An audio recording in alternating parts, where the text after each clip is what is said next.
Fala galera, dando continuidade aqui ao estudo para além da Bíblia do Mário Liverani, a gente vai dar uma breve estudada na página 221, a descoberta da lei, que trata sobre a reforma de Josias. Qual lei que foi descoberta? Parte do livro de Deuteronômio. Só que, tendo aqui em mãos a Bíblia de Jerusalém, você não precisa ir longe para ter acesso a esse tipo de informação, pelo menos se você pegar uma Bíblia séria, né? Porque a reforma de Josias ela é trabalhada de forma técnica, muito tranquila. E também a criação, né, a feitura do livro de Deuteronômio. O que diz a Bíblia de Jerusalém? O Deuteronômio é o ponto de chegada de uma tradição parecida com certas tradições do Reino do Norte, Israel, e com a corrente profética, principalmente com o profeta Oséias.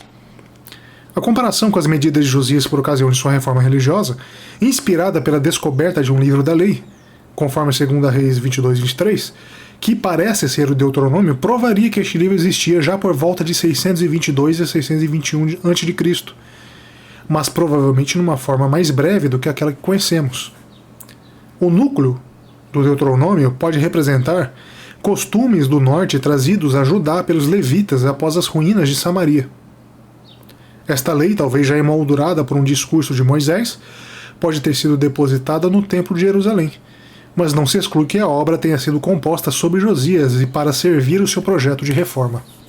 Josias, portanto, seria, conforme alguns teóricos, aquele que mandou fazer o livro de Deuteronômio, ou seja, Deuteronômio, enquanto regramento escrito e de afunilamento das ordens vinculadas a Yahvé.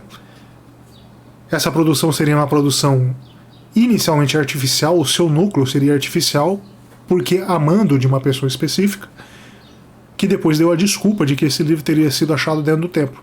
Depois, alguns acréscimos foram colocados no livro de Deuteronômio, e esses acréscimos então foram incorporados. Contudo, o núcleo, ele se manteve. Qual é o núcleo?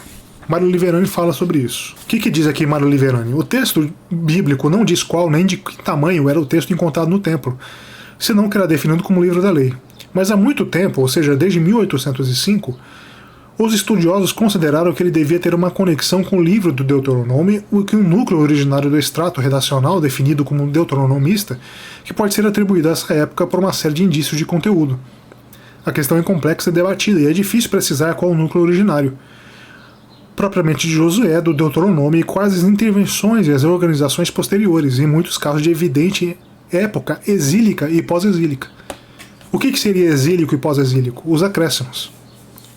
Por quê? O acréscimo, a época exílica e pós-exílica, foi época de novas reformulações, de reabsorção da cultura babilônica e de inserção dessa cultura definitivamente nos costumes do que seria, portanto, os costumes judaicos. Então é correto afirmar que os costumes judaicos têm sim influência clara babilônica. Uma razoável possibilidade é que o texto que Josias pretende ter encontrado no templo corresponda a Deuteronômio 2:24 e o chamado Código Deuteronomista, Deuteronômio 12:25, e também seu enquadramento como o Pacto da Aliança, mediado por Moisés entre Yahvé e Israel, pacto que comporta a fidelidade unívoca e Yahvé e a lei por parte do povo em troca de bênçãos e para evitar maldições. Esse escambo de bênçãos e maldições, ele é confirmado, talvez decorrente da tradição oral, confirmado no livro. Então o que você tem no livro, na formulação do livro de Deuteronômio? Provavelmente, uma colocação do que seria a tradição oral já corrente e que depois foi reformulada por acréscimos no exílio babilônico. Então o núcleo antes do exílio babilônico, e depois esse núcleo trazido ao exílio e depois reformulado e acrescentado ao exílio babilônico. Por quê? A gente vai ver aqui. Quais são os conceitos fundamentais? Yahvé é Deus único, relação especial entre Yahvé e o povo eleito. Yahvé tirou o Egito e lhe deu a terra de Canaã. Canaã deverá ser conquistada segundo os processos da Guerra Santa e do Herém. Cabe ao povo a obrigação de ser fiel a Yahvé e sua lei, e portanto de resistir a toda a tentação de apostasia e idolatria. O templo de Yahvé deve ser um só, o de Jerusalém, morada do nome de Yahvé. Então a gente tem novamente a confirmação. Se você tem um nome de Yahvé, esse nome está atrelado a um lugar. Lugar seria o Templo de Jerusalém. Esse templo, então, reverberando a cidade-templo babilônica e outros templos aí que corriam inclusive por influência helenística. Não era possível fazer a vinculação de um Deus sem um templo. Era necessário haver o templo. Lembrando que já na época de Jesus Cristo, o principal templo da época, segundo alguns historiadores, é o templo da deusa Artemis, que era considerado também o maior da época. Não haveria possibilidade de você colocar o culto sem esse templo. Não haveria possibilidade. E aqui ele faz uma nova vinculação interessante, né? Que é justamente daquela promessa que faz o estreitamento entre Yahvé, entre Deus e o seu povo eleito, a uma terra.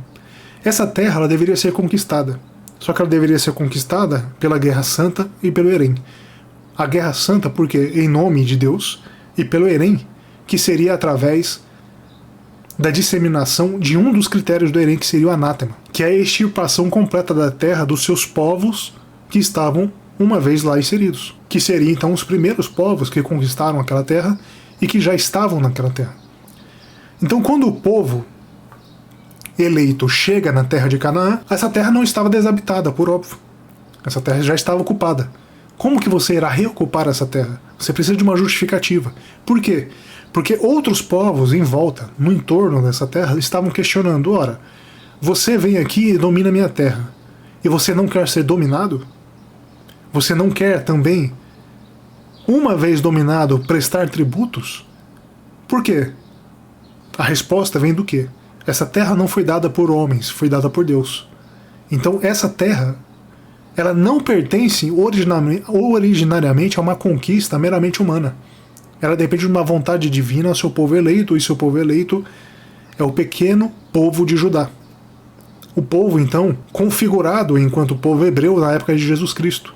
Só que você tem a reverberação, novamente a gente retorna naquela antiga discussão, a gente tem novamente a rediscussão do acesso a uma terra já ocupada e políticas expansionistas modernas, porque essa terra, novamente, não foi dada por Deus. Quer dizer, não foi dada por homens, foi dada por Deus.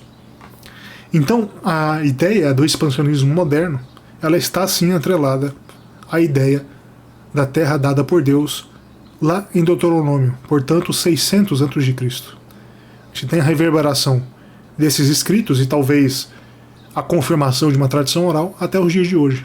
É correto afirmar essa linha de pensamento. E essa linha de pensamento também faz às vezes de um combate do que seria o povo palestino do que seria o povo israelita.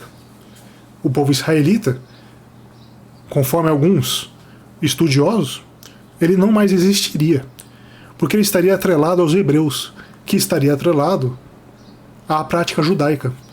Judaica também helenizado, ao judaísmo helenizado.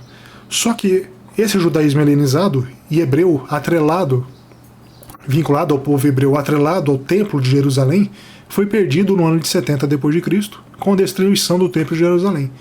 Então a reformulação das práticas judaicas pós-destruição do templo de Jerusalém é considerado por alguns autores como uma reformulação da religião em si. E não só uma religião de costumes, uma reformulação de costumes. A reformulação de todo o aparato religioso. Sobre o Templo de Jerusalém, depois o Mário Liverani falou o seguinte: essa vontade de unificação e assimilação em função do projeto político do grande Israel unido pode ter sido também estimulada pela presença de Jerusalém de refugiados setentrionais, que chegaram logo depois da queda de Samaria, inclusive de elementos do clero e da administração dotados de competências ideológicas. Na própria obra deuteronomista, colhem-se elementos de origem setentrional. Lembrando que quando a gente estuda depois o retorno daqueles que eram os privilegiados que foram ao exílio babilônico, quando estes retornam à terra de Canaã, eles precisam de uma justificativa para reocupar a terra de Canaã, porque durante lá os 50, 70 anos de exílio, essa terra foi novamente reocupada. Então eles precisam de uma justificativa que também vem do alto, que vem do divino, de Deus, de Yahvé, para a reocupação pós-exílica. Então a gente tem duas frentes aqui de estudo complementares. Primeiro, o acesso inicial imediato à terra de Canaã, que então foi justificado pela lei deuteronomista imposta e provavelmente criada por Josias, e depois o reacréscimo de tradições orais ao texto escrito pós-exílico. Por quê? Aqueles que estavam no exílio deveriam voltar à terra.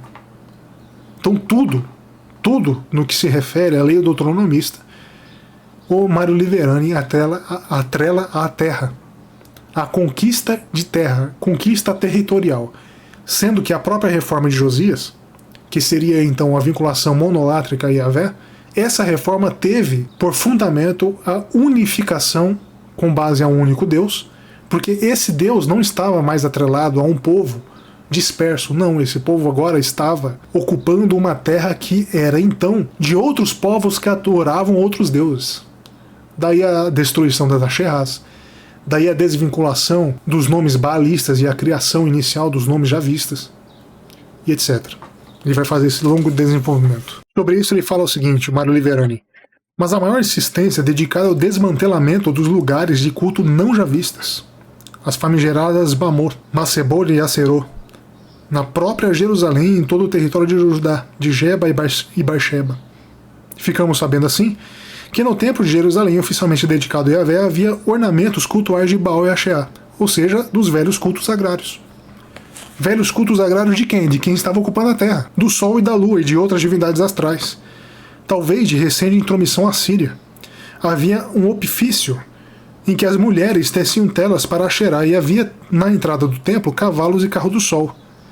A presença desses cultos não javistas é uma parte atribuída pelo historiador deuteronomista, portanto, daquele que cria boa parte da obra deuteronomista, é recente a apostasia de Manassés. Mas em parte é feita para remontar à época de Salomão e de suas mulheres estrangeiras. Ou seja, a criação, a ideia das mulheres estrangeiras e a própria criação da figura de Salomão seria então uma criação artificial, segundo Mário Liverani.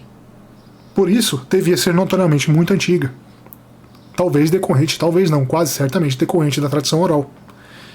Citam-se também cultos moralmente condenados, de fundo sexual e de sacrifício, das crianças no vale de Ben Hinnom, logo ao sul da cidade. A exacerbação até brutal dessas destruições sentia parte o efeito das reescritas pós-exílicas, mas pode ter feito parte já do furor reformador do próprio Josias. A ideia de Josias, portanto, era de substituição, de confirmação do aspecto religioso de Yahvé, sendo que Yahvé era o Deus, aquele que tirou o povo do Egito e que depois deu as terras de Canaã.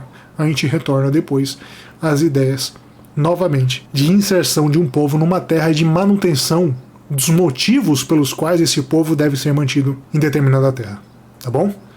Lembrando então que tudo que está sendo falado aqui é tratado em Bíblias técnicas, como a Bíblia de Jerusalém. Fico por aqui, grande abraço a todos, tudo de bom.